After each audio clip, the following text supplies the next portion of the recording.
Hey guys ဒီနေ့ကတော့အားလုံးသိကြတဲ့အတိုင်းတချင်ကျွန်းနေပဲဖြစ်ပါတယ်။အဲဒါကြောင့်မလို့ခီရိုတွေအိမ်မှာမလုံးကြီးပေါ်လို့စားကြမှာပဲဖြစ်ပါတယ်။ခီတီကတချင်တွင်းနေရမှာပေါ့နော်။ကြီးတို့အိမ်ကိုရောက်နေပါတယ်။ယူစနာဘက်မှာပေါ့နော်။ဒီဘက်မှာတော့တိတ်ပြီးတော့ဆောရလို့မရှိဘူးပေါ့နော်။ကလေးလေးလောက်ပဲဆောကြပါတယ်။ဒါကတော့မလုံးကြီးပေါ်ရေးထည့်ဖို့အတွက်ထညက်ပေါ့နော်။ဝယ်လာတာကအရန်ကြီးနေလို့လေးချမ်းချမ်းပါတယ်။ဒါကိုခီတီတော့ဝိုင်းလုပ်ပြီးရပေါ့နော်။ကြီးကိုဝိုင်းပြီးတော့ချမ်းပေးပါတယ်။ဘာမှမလုပ်တော့ဘူးလို့မထင်ကြပါနဲ့။မလုပ်တော့ချင်အောင်စောင်းရပဲဖြစ်ပါတယ်ဒီလိုမျိုးအသေးပွဲလေးရာစအကုန်လုတ်တတ်တယ်ပေါ့နော်ဒါကတော့ထညက်တုံးလေးပေါ့နော်ချမ်းမီမလို့အယောင်ပြောနေပါတယ်ဒါကတော့မလုံးလေးပေါ့စလုံးလို့ရတဲ့အချိန်လေးပေါ့နော်စပြီးတော့လည်းလုံနေပါပြီ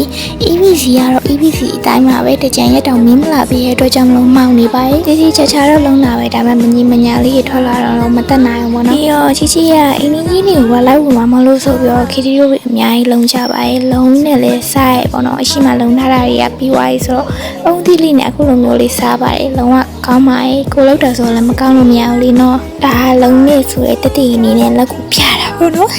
စားပါပြီးတော့အမပကံနေကနေမလုံးကြီးပေါ်လေးနှိုက်စားလိုက်ပါတယ်တကယ်ပြောရပါကောင်းပါတယ်ကိုလောက်ထားလို့ကောင်းတာမှမဟုတ်တဲ့ဟာဒါတော့အကုန်လုံးဝေးတော့အချိန်မှာထပ်ပြီးတော့စားတာပဲဖြစ်ပါတယ်အားလုံးမစားကြပါဘူးခီတီဝင်နေမှာဖြစ်တဲ့အတွက်ကြောင့်မလို့လုံးဝအရသာတော့ကောင်းပါရဲ့တချင်ရက်ကြီးမှာတော့မိုးလေးရဲ့လုံးဝမှောင်မဲရွာနေရမလို့အားလုံးမခူးစိတ်ကြပါဒီနေ့ကတော့ဒီလောက်ပါပဲအဆုံးထိရှိလို့ကျေးဇူးများတင်ပါတယ်ပတ်